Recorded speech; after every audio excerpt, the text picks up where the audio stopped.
दोस्तों, क्या 498 का केस करने की कोई टाइम लिमिट होती है?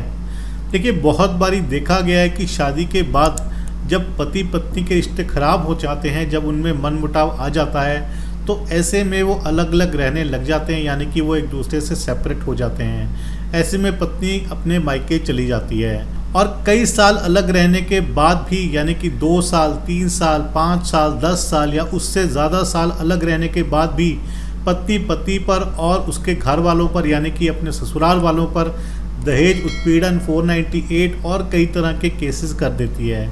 ऐसे में ये क्वेश्चन उठता है कि क्या 498 का केस करने की कोई टाइम लिमिट होती है, या पत्नी जब चाहे पति के ऊपर या ससुराल वालों के ऊपर 498 दहेज उत्पीड़न का केस कर सकती है। ऐसे में क्या कानून के द्वारा कोई समय सीमा दी गई है जिसके बाहर जाने पर पत्नी 498A या 406 आदि के आरोप पति और ससुराल वालों पर नहीं लगा सकती है? इसी सवाल का जवाब हमें सुप्रीम कोर्ट की एक जजमेंट देती है, जिसे आज मैं आपके साथ डिस्कस करूंगा। बहुत ही इम्पॉर्टेंट और लैंडमार्क जजमेंट है सुप्रीम कोर्ट की इस लॉ पॉइंट के ऊपर कि क्या कोई टाइम लिमिट है जिसके अंदर 498A का केस कर सकते हैं, और यदि वो टाइम लिमिट निकल जाती है तो 498A का केस पत्नी नहीं कर सकती है। तो इस वीडियो को अंत तक ज़रूर देखिएगा, क्योंकि बहुत ही महत्वपूर्ण जानकारी है। तो यदि आपने वीडियो को सब्सक्राइब नहीं किया है तो वीडियो को सब्सक्राइब कर लीजिए, साथ ही नोटिफिकेशन बेल आइकन को भी दबा दीजिए। इन केस आपकी कोई भी लीगल समस्या है, लीगल क्वेरी है, तो आप मुझे सेंड कर सकते हैं। तो चलिए वीडियो को शुरू करते हैं। देखिए, सबसे पहले हम केस के तथ्यों पर, यानी कि फैक्ट्स को समझ लेते हैं। एक पति पत्नी है जिनकी मैरिज सन 2007 में हुई थी और शादी के कुछ समय बाद ही दोनों में डिस्प्यूट शुरू हो जाते हैं। ऐसे में वो एक दूसरे से अलग अलग रहने लग जाते हैं, यानी कि दोनों सेपरेट हो जाते हैं, और सब ये शादी के पहले साल में ही हो जाता है। ऐसे में हस्बैंड तलाक के लिए डाइवोर्स का केस फाइल कर देता है, यानी पति पत्नी एक दूसरे से अलग रहने लग जाते हैं और डाइवोर्स का केस शुरू हो जाता है। तकरीबन डाइवोर्स का केस डालने के 4-5 साल बाद वाइफ पुलिस में एक कंप्लेंट फाइल करती है। अब कंप्लेंट में वो हस्बैंड और ससुराल वालों पर क्रूएल्टी, दहेज उत्पीड़न, उसका स्त्रीधन उससे छीनने के आरोप, इस तरह के आरोप वो उन सब के ऊपर लगाती है। इस कंप्लेंट के बेसिस पर FIR रजिस्टर हो जाती है। अब ध्यान देने वाली बात यह है कि वो एक दूसरे सेपरेट रहने लग गए थे सन 2007 में, और लड़की FIR रजिस्टर कराती है सन 2014 में। FIR में वो 4 लोगों के ऊपर आरोप लगाती है। वो 4 कौन कौन है ये भी जान लेते हैं। उनमें सबसे पहला उसका पति, उसकी सास, उसका ब्रदर इन लॉ और उसकी सिस्टर इन लॉ, इन सभी के ऊपर, चारों के ऊपर वो आरोप लगाती है। इसके बाद इन्वेस्टिगेशन शुरू होती है और कोशिश की जाती है कि किसी तरह आपस में इनका समझौता कराया जाए। पति की पूरी कोशिश होती है कि 1 टाइम सेटलमेंट दे करके वो सभी मामलों को ख़त्म करे, लेकिन उसकी कोशिश ये बेकार चली जाती है। इन्वेस्टिगेशन के दौरान ये सामने आता है कि ब्रदर इन लॉ और सिस्टर इन लॉ पर जो भी आरोप लगाए गए हैं उसका कोई भी सबूत नहीं है, क्योंकि वो पहले से ही पति पत्नी से अलग रह रहे हैं और वो भी आउट ऑफ इंडिया रह रहे हैं। ऐसे में चार्जशीट में ब्रदर इन लॉ और सिस्टर इन लॉ का नाम हटा दिया जाता है, केवल चार्जशीट में पति और सास का ही नाम रहता है। ऐसे में उनके ऊपर जो एलिगेशन लगते हैं, यानी कि सेक्शन लगते हैं, वो है 498A के और 406, यानी कि दहेज का जो सामान है उसको अपने पास रखने का, यानी कि बहू से या लड़की से छीन करके अपने पास रखने का आरोप चार्जशीट में लगते हैं। जब केस कोर्ट में आता है तो कोर्ट चार्जेस फ्रेम करती है और 498A 406 red with section 34 IBC के अंडर चार्ज लगता है।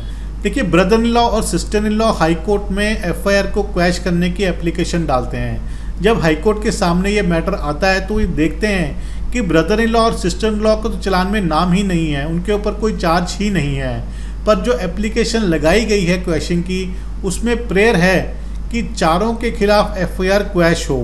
अब हाईकोर्ट पूरे मैटर को बारीकी से समझता है।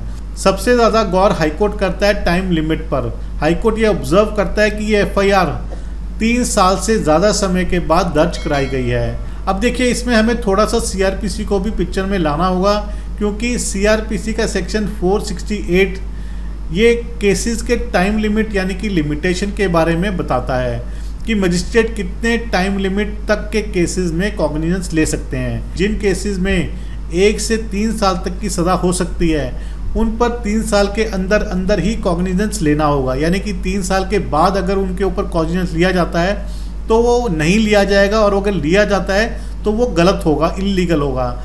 इस बात को ध्यान रखते हुए हाईकोर्ट कहता है कि इस केस में एफआईआर 3 साल के बाद दर्ज कराई गई है, और ऐसे में मजिस्ट्रेट द्वारा जो कॉग्निजेंस लिया गया है वो 3 साल के बाद लिया गया है, इसलिए मामला बियॉन्ड टाइम लिमिट हो जाता है, यानी कि लिमिटेशन से बाहर हो जाता है।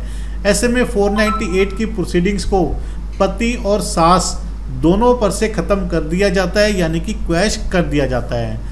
अब ऐसे में बात रह जाती है, क्योंकि 498 को क्वैश किया जाता है हाईकोर्ट के द्वारा, और जो दूसरी सेक्शन थी सेक्शन 406 उसको जारी रखा जाता है। हाईकोर्ट का कहना यह है कि सेक्शन 406 आईपीसी का एक कॉन्टिन्यूस अपराध है, और ऐसे में टाइम लिमिटेशन एक्सटेंड होती रहती है, यानी कि केवल 406 का मुकदमा चलेगा, पति और सास के ऊपर से 498 का सेक्शन क्वैश हो जाएगा।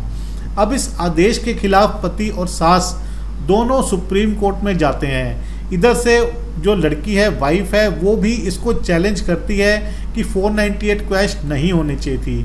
तो ऐसे में दोनों पार्टीज़ सुप्रीम कोर्ट में पहुंच जाती हैं, और सुप्रीम कोर्ट दोनों की अपील को एक साथ सुनती है। अब देखिए, दोनों पक्षों की आर्गुमेंट सुनने के बाद सुप्रीम कोर्ट फाइनली क्या डिसाइड करती है।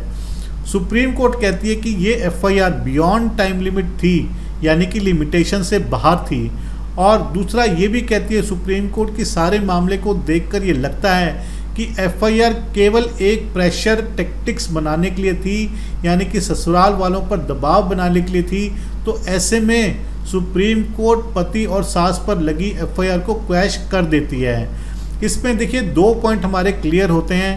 पहला ये कि चार्जशीट फाइल होने के बाद भी एफआईआर को क्वैश किया जा सकता है, जैसा कि इस केस में हाई कोर्ट ने और सुप्रीम कोर्ट ने किया।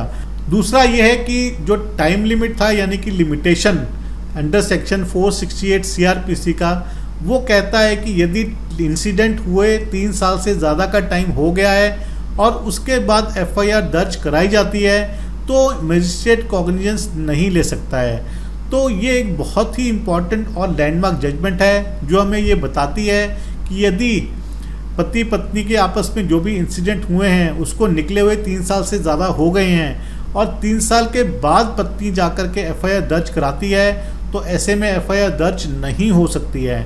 अगर एफआईआर दर्ज हो जाती है तो ऐसे में मजिस्ट्रेट उस एफआईआर के ऊपर कॉग्निजेंस नहीं ले सकता है, और यदि बाई चांस मजिस्ट्रेट कॉग्निजेंस ले लेते हैं तो ऐसे में जो भी पार्टी है, जो भी अक्यूज्ड है, उसको क्वैशिंग में ज़रूर जाना चाहिए और बड़ी आसानी से इसी ग्राउंड के ऊपर, लिमिटेशन के ग्राउंड के ऊपर एफआईआर क्वैश हो जाएगी हाई कोर्ट से, सुप्रीम कोर्ट से। दोस्तों ये बहुत ही इंपॉर्टेंट और एक लैंडमार्क जजमेंट है जिसे कोई भी यूज़ कर सकता है जब भी इस तरह की सिचुएशन उसके सामने आएगी। इसकी जजमेंट साइटेशन मैं आपको डिस्क्रिप्शन में दे दूंगा, वहां जाकर के आप इस जजमेंट को डाउनलोड करके पढ़ सकते हैं। तो यदि आपको वीडियो पसंद आए तो वीडियो को लाइक और शेयर ज़रूर कीजिएगा। इन केस आपकी कोई भी समस्या है, लीगल क्वेरी है, तो आप मुझे भेज सकते हैं। तो अगली बार मिलेंगे नए वीडियो में नए टॉपिक के साथ, तब तक के लिए धन्यवाद। जय हिंद।